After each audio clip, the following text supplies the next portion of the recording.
अस्सलामुअलैकुम viewers. कुल्लूस Usman series की गुज़िश्ता किस्त बहुत से सवाल या निशानात छोड़ गई है और सब लोग ये जानना चाहते हैं कि अब आगे आने वाली किस्त में क्या होगा, देहातों के साथ क्या होगा, सुल्तान बे सऊदा और उस्मान बे के दरमियान हैरत अंगेज पेशरफ्त क्या होगी, बारकिन बे ने वो कौन सी बड़ी गलती की है जिसकी वजह से उस्मान बे को उस पर शक हो गया है। इसके अलावा उस्मान बे अपने एलेप्स के साथ घोड़ों पर सवार कहाँ जा रहे हैं। तो इन तमाम सवालात के जवाब आज की वीडियो में शामिल हैं, तो इसके लिए वीडियो को आखिर तक लाजमी देखिएगा। मगर इससे पहले आपसे गुजारिश है हमारे चैनल को सब्सक्राइब कर दें।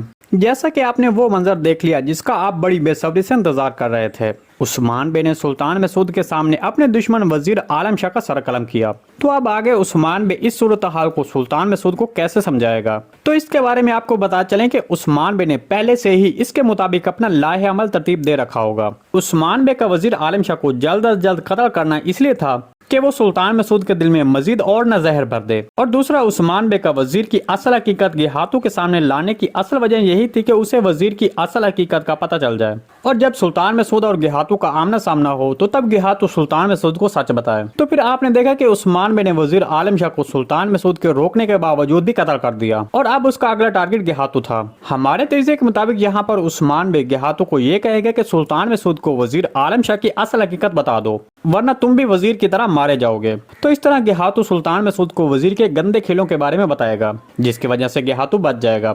हो सकता है कि गेहातू सुल्तान मसूद को यह भी बता दे कि सुलजोक महल पर हमला करने वाला वजीर और मैं खुद था। इसके अलावा ट्रेलर में आपने ये भी देखा कि तुर्गुत बे और कोहनूर लब वजीर के आदमी खैर बे और एक शख्स जो वहाँ तुर्गुत बे के सामने मौजूद था, मेरे ख्याल में ये कोई मंगोल कमांडर या फिर निकोला होगा। जब ये सब खास तौर पर कोहनूर लब और खैर बे जो वजीर के बाएतमाद कमांडर थे, जब वो वजीर के मंसूबों के बारे में सुल्तान मसूद को बताएंगे, तब सुल्तान मसूद उस्मान बे पर यकीन कर लेगा। हमारे तजज़िये के मुताबिक सुल्तान मसूद मान जाएगा, क्योंकि ट्रेलर में हमने देखा कि उस्मान बे का सुल्तान मसूद के करीब आते वक्त जब फौजी आगे बढ़े तो सुल्तान मसूद ने उन्हें रोक दिया। तो इसका यही मतलब हुआ कि सुल्तान मसूद को उस्मान बे पर एतमाद हो गया है। इसके बाद हो सकता है कि सुल्तान मसूद सीरीज में शामिल होने वाले नए किरदार गुंगुर बे जो कि दरमियान लड़ी कबीले से ताल्लुक रखेंगे, उनके खिलाफ जंग में उस्मान बे की मदद करें। उस्मान बे और सुल्तान मसूद के ताल्लुकात ठीक होने की एक दलील ये भी है कि उस्मान बे कबीले से बाहर अपने एलेप्स के साथ कहीं जा रहे हैं। अगर सुल्तान मसूद उस्मान बे को माफ न करता तो फिर उस्मान बे अपने घोड़ों पर सवार कहीं न जा सकते, बल्कि वो जेल में बंद होते। हमारे तजज़िये के मुताबिक उस्मान बे का यूं तेजी से घोड़ों पर सवार उमर बे के ऊपर होने वाले हमले के बारे में सुराग तलाश करना होगा।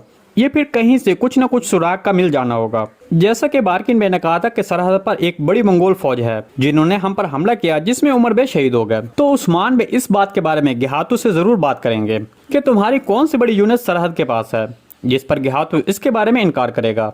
ताहम उस्मान बे अपने शक को यकीन में बदलने के लिए उमर बे पर होने वाले हमले की तफ्तीश करेगा। जी दोस्तों, आज की वीडियो बस यहीं तक थी। उम्मीद है आपको पसंद आई होगी। अगर हमारी वीडियो आप तक बर वक्त नहीं पहुंच रही तो बेल आइकन लाजमी प्रेस कर लें, ताकि हर आने वाली नई वीडियो की नोटिफिकेशन आप तक बर वक्त पहुंचता रहे। वीडियो अच्छी लगी तो इसको लाइक शेयर कर दें। मिलते हैं किसी नई वीडियो के साथ, तब तक के लिए अल्लाह हाफिज़।